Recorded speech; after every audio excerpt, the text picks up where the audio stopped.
Hey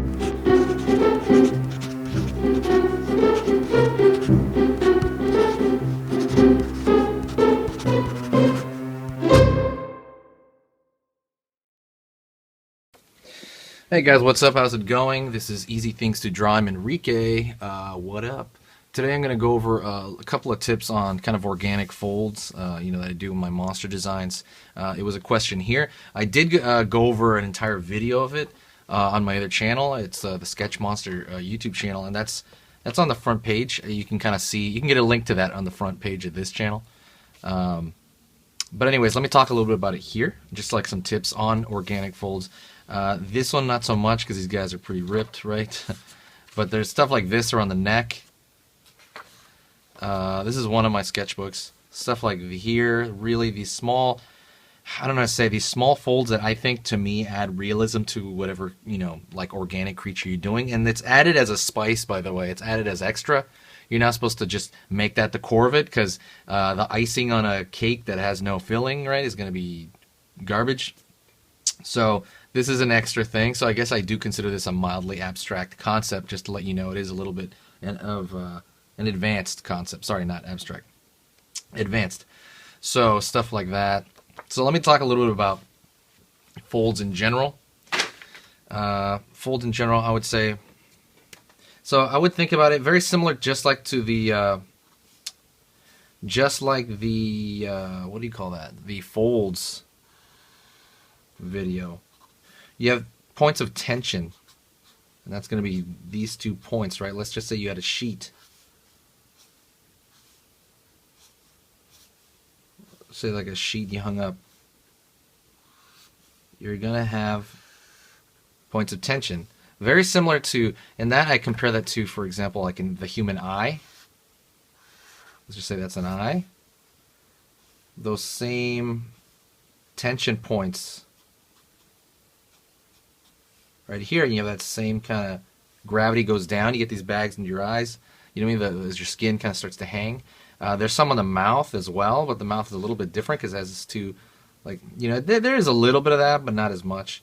Usually it has these jowls on the side, but kind of remember those tension points, and they are through the body. You see that in the neck as well.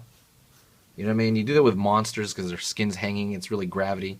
Like when you look at an animal, the back part tends to be kind of like hard and rigid because gravity's pulling down on it. The bottom of it is where the hanging part kind of comes out, Like if you're looking at, let me see, I got a little figure right here, a little figurine of a,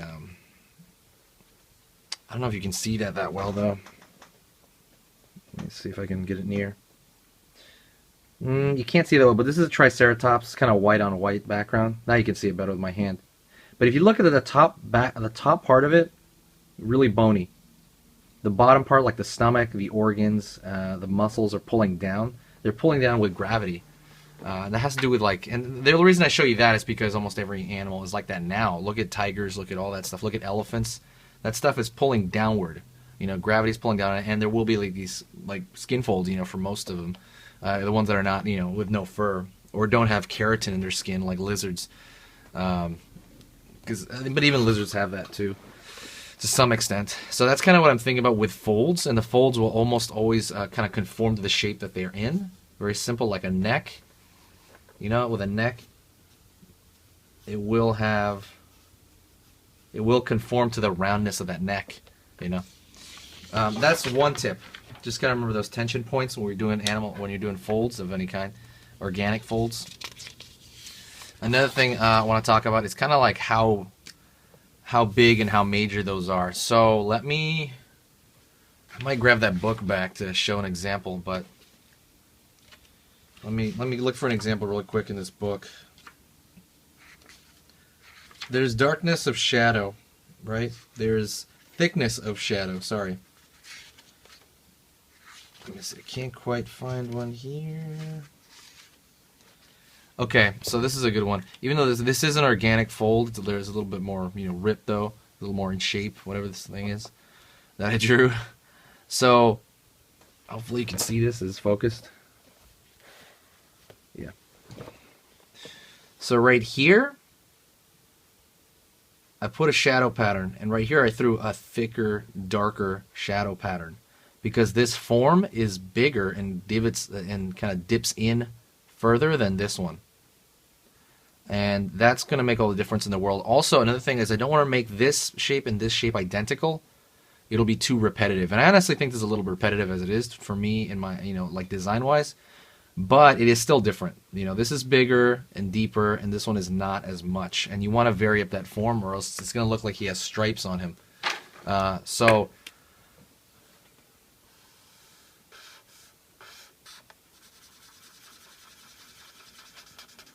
you have the light coming from there. One fold of flap of skin is bam, like that, and one is like that. They're gonna look completely different. This one's causing this shadow right here is probably gonna be lighter. It's gonna be more of a half tone, really. This might cause a full-blown like shadow on the skin, down here. So that would be a lot bigger and darker, and this one would not be so much. You got to take into account the surface form as well. And a lot of this stuff is really easy. If you want to get really good at kind of doing this kind of organic skin structure, I would actually draw from animal pictures, because you can see them really well on animals. That's where the stuff from sci-fi and stuff comes from, is from animals. If I was to pick an animal, maybe pictures of like elephants. The really good one is I think the rhino has a lot of them. The rhino, what else?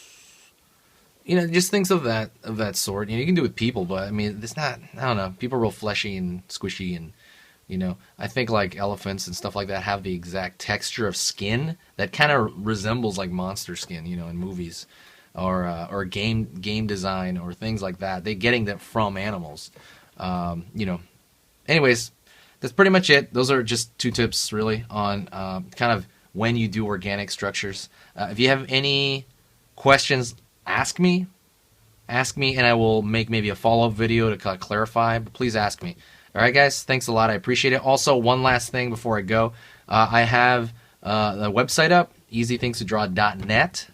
Check that out. I revamped the whole site. I'm going to add more stuff as the weeks come. I want to add, some things that are not available here. And thank you for your support.